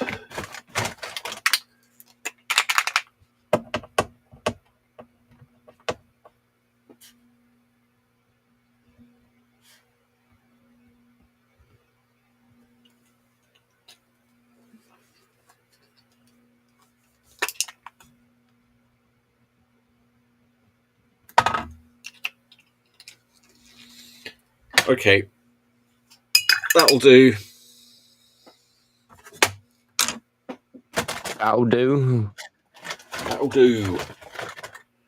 Wait, I need to sign it. Here we go. Sigil on the bottom here. 2025. All right, there it is. That's all. My plate. I need a new plate. Another bit of it just broke off. It's falling apart. Unfortunately, I smashed it the other day.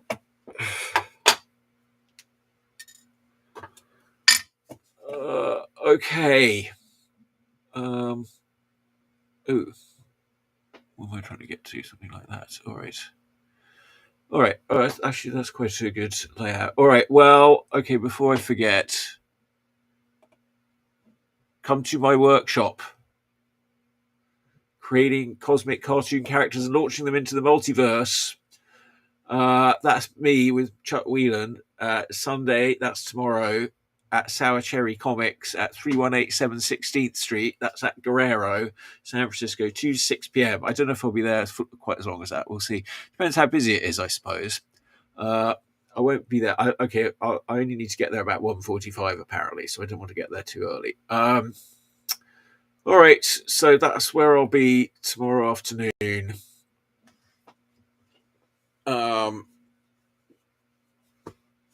Thanks for tuning in. And thanks for watching from the future. Any future viewers? Yeah, thank you. Any aliens or AIs or future human hybrids, whatever is watching? Yeah, our future robotic descendants out there in the universe. Here we are, back in the old days. Thanks for tuning in. I guess now I'm going to put the theme tune on. I guess we'll be back next week, hopefully with Dale. But we'll see. All right, I guess that came out all right. Yeah, that was fair enough. That came out good. All right, good. Thank you. All right, bye everybody. Here's a theme song for Chuck Whelan Showy. He asked me to write one, but I stole from David Bowie. Here's a theme song. Chuck Whelan is the best. We have lots of hosts, but we're running out of gas. Will you be our guest on? Will you be our guest on? Be on the Chuck Whelan Show. Whoa, whoa, whoa, whoa, whoa, whoa, whoa, whoa, whoa, whoa. If you're gonna have a show, you gotta have more guests, sweetie.